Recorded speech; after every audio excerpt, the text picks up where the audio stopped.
जय हिंद दोस्तों, स्वागत है आप सबों का आपके अपने YouTube चैनल संदीप मैथ्स में, जहां आज से मैं आप लोगों को चैप्टर वाइज आर.एस. अग्रवाल नवीन अंक गणित का जो क्वेश्चन है उसका सॉल्यूशन मैं आप लोगों को अब चैप्टर वाइज कंप्लीट चैप्टर का सॉल्यूशन बताऊंगा।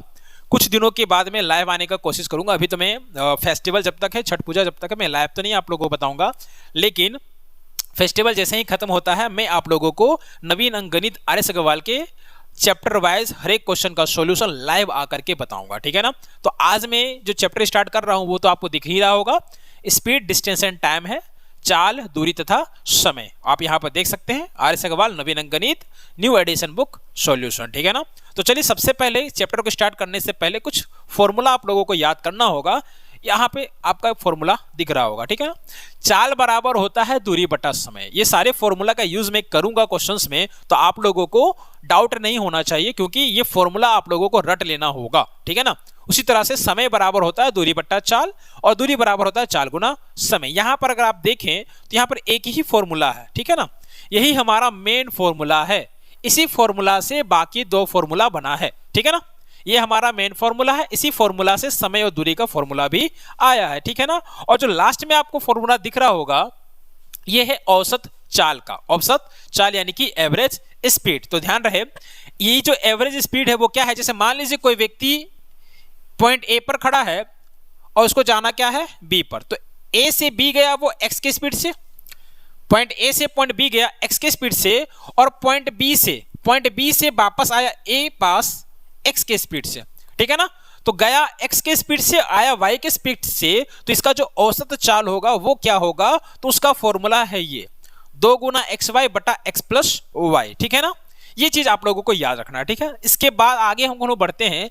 इसके बाद आपको ये पता होना चाहिए कि मीटर पर सेकेंड को अगर बदलना हो किलोमीटर पर आवर में, यानी कि मीटर प्रति सेकेंड को बदलना है किलोमीटर प्रति घंटा में, तो क्या करना होगा। और किलोमीटर प्रति पर आवर को बदलना हो मीटर पर सेकेंड में, यानी कि किलोमीटर प्रति घंटा को कन्वर्ट करना हो मीटर पर सेकेंड में, तो आप लोगों को क्या करना होगा। जैसे मान लीजिए किसी कार का, ट्रेन का, आदमी का, बस का, किसी भी चीज का स्पीड दे दिया है x मीटर पर सेकेंड, इसको बदलना है किसमें, किलोमीटर पर आवर में। आप सिंपली इसको गुना कर दीजिएगा 18/5 से। किससे गुना कीजिएगा, 18/5 से। अगर आपको यहां पे बोला जाए कि किलोमीटर पर आवर है, इसको मीटर पर सेकेंड में बदलिए, तो मान लीजिए कि y किलोमीटर पर आवर दिया हुआ है आपको, ठीक है ना।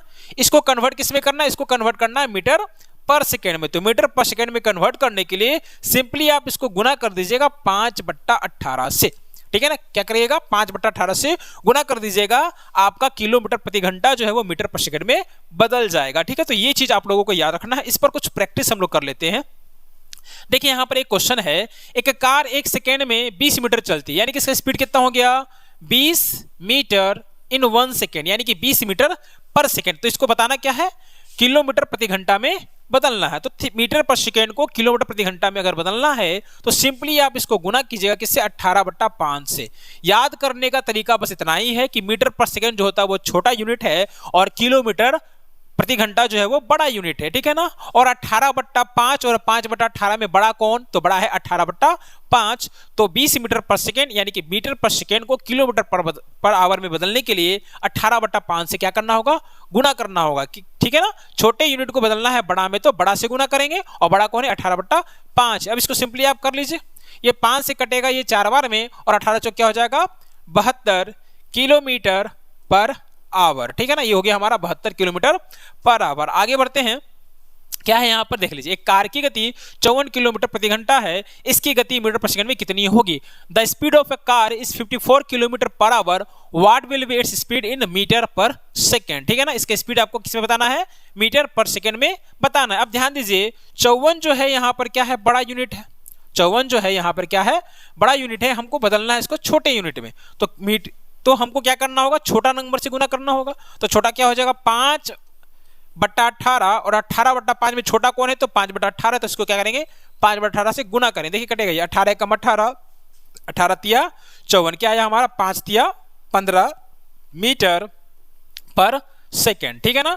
तो ये दो चीज हुआ। अरे लास्ट तीसरा चीज है हमारा, कुछ छोटा सा कंसेप्ट है जो आप लोगों को केवल याद रखना है, केवल याद कर लीजिए, केवल जान लीजिए। जब हम लोग क्वेश्चन को बनाएंगे तब ये सारा कुछ क्लियर होगा, ठीक है ना।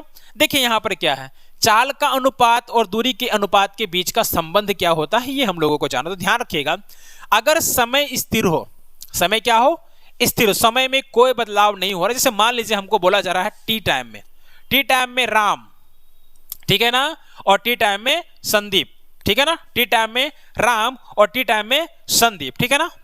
ये जो दूरी चलता है x और ये जो चलता है कितना y, ठीक है ना।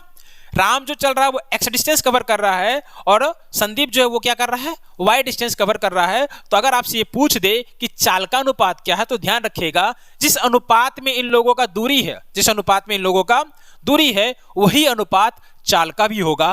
कब, जब समय स्थिर होगा तब, मतलब समय दोनों का एक समान होगा तब। तो अगर हम यहां पर इन लोगों का दूरी का अनुपात देखें तो क्या हो जाएगा, x बट्टा वाई, तो चाल का भी क्या हो जाएगा, x बट्टा वाई। ये चीज आप लोगों को ध्यान रखना है, ठीक है। आगे बढ़ते हैं।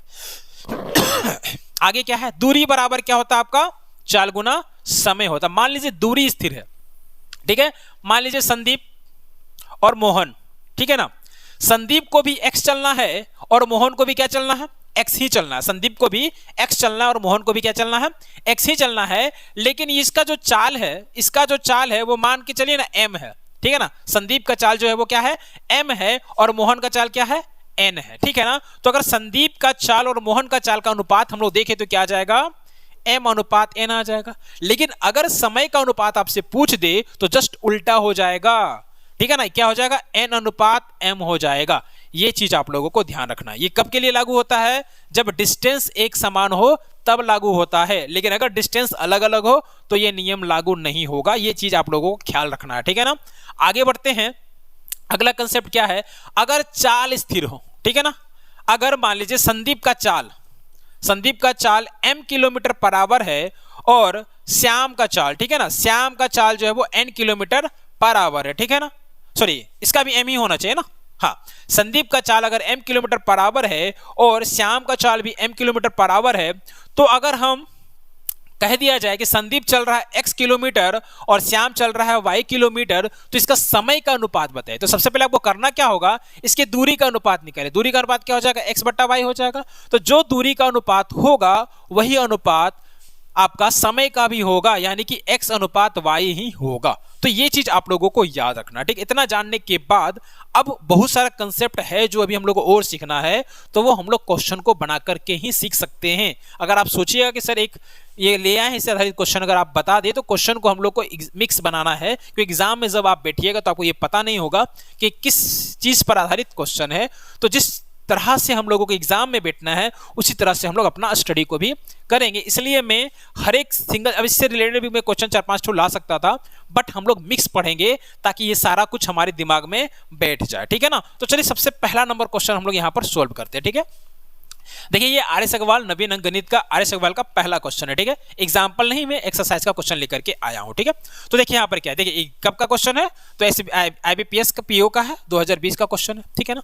कह क्या रहा है, एक व्यक्ति 3 किलोमीटर प्रति घंटा से दौड़ते हुए अपने गंतव्य स्थान पर सामान्य समय से 10 मिनट देरी से जाता। अगर मान लीजिए वो 3 किलोमीटर पर आवर के स्पीड से जा रहा है तो उसको समय कितना लगता है, मान यहाँ पे बोल रहा है 10 मिनट देरी। मान लीजिए उसका समान समय क्या था, t था, तो उसको समय कितना लग रहा है, t+10।